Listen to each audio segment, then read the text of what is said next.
On the 100th anniversary of the year of his birth in 1917, we have gathered to pay tribute to the service and sacrifice of Private Evans E. Overbey.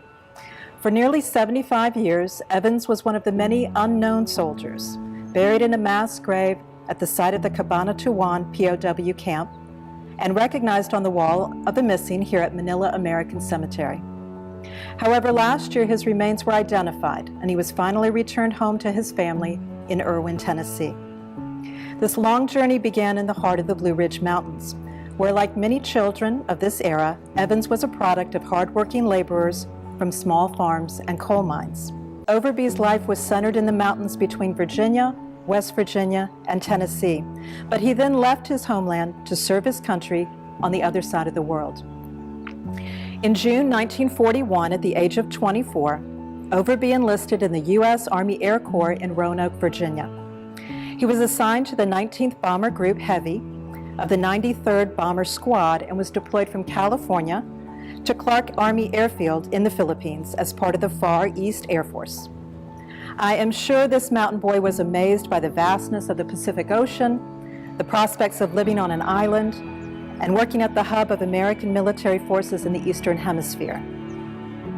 6 months later, on December 8, 1941, the Japanese launched a massive attack on Clark Army Airfield in an attempt to destroy the American forces in the Pacific.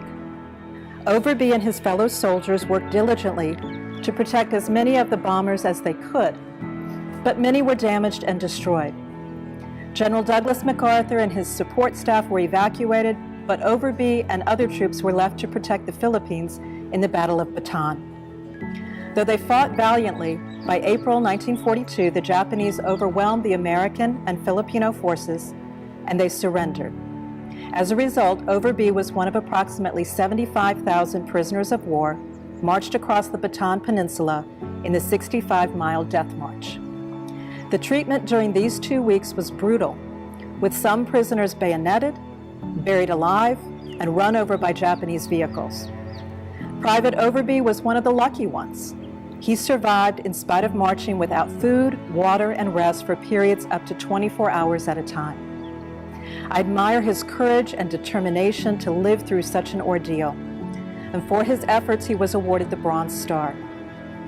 Yet after experiencing all of this hardship, Overbey was next forced to endure 7 months as a prisoner in the Cabana Tuwan POW camp.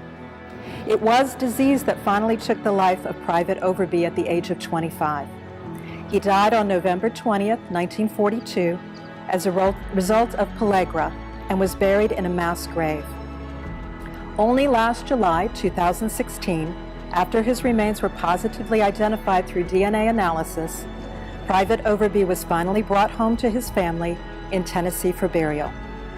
While he did not leave any direct descendants, his legacy stems from his efforts to ensure a safer world for those who came after him.